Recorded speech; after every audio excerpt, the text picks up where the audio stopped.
እንደምን ውላችኋል። ከቻናል 1 ቴሌቪዥን የሰዓቱን ዋና መረጃዎች ይዘን መተናል። ማሊት ደመላሽ ነኝ። ለመቄዶንያ የሚደረግ ድጋፍ የመንፈስ ብርታትንና በረከትን የሚያስገኝ በመሆኑ ኢትዮጵያውያን ድጋፍ እንዲያደርጉ ፕሬዝዳንት ታዬ አጽቀሥላሴ ጥሪ ያቀረቡ። በወቅታዊ የነዳጅ ምርቶች የችርቻሮ መሸጫ ዋጋ ላይ የተደረገው የዋጋ ማስተካከያን ተከትሎ የትራንስፖርት ታሪፍ ላይ ማሻሻያ ማድረጉን የአዲስ አበባ ከተማ ትራንስፖርት ቢሮ አስታወቀ። የአሜሪካው ፕሬዝዳንት ዶናልድ ትራምፕ የአሜሪካ ሚዲያ በኢራን እያካሄድን በሚገኘው ዘመቻ ዙሪያ ክህደት እየፈጸመብን ነው ሲሉ ወቀሱ።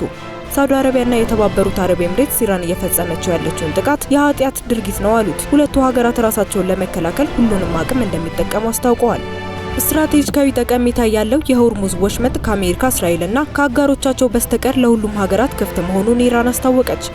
የእነዚህንና የሌሎች መረጃዎችን ዝርዝር ዘገባ በማታዊ ዜና ሽፋናችን የምናደርሳችሁ ይሆናል። ቀሪ የቻናል 1 ፕሮግራሞች ወደ እናንተ መድረሳቸውን ይቀጥላሉ።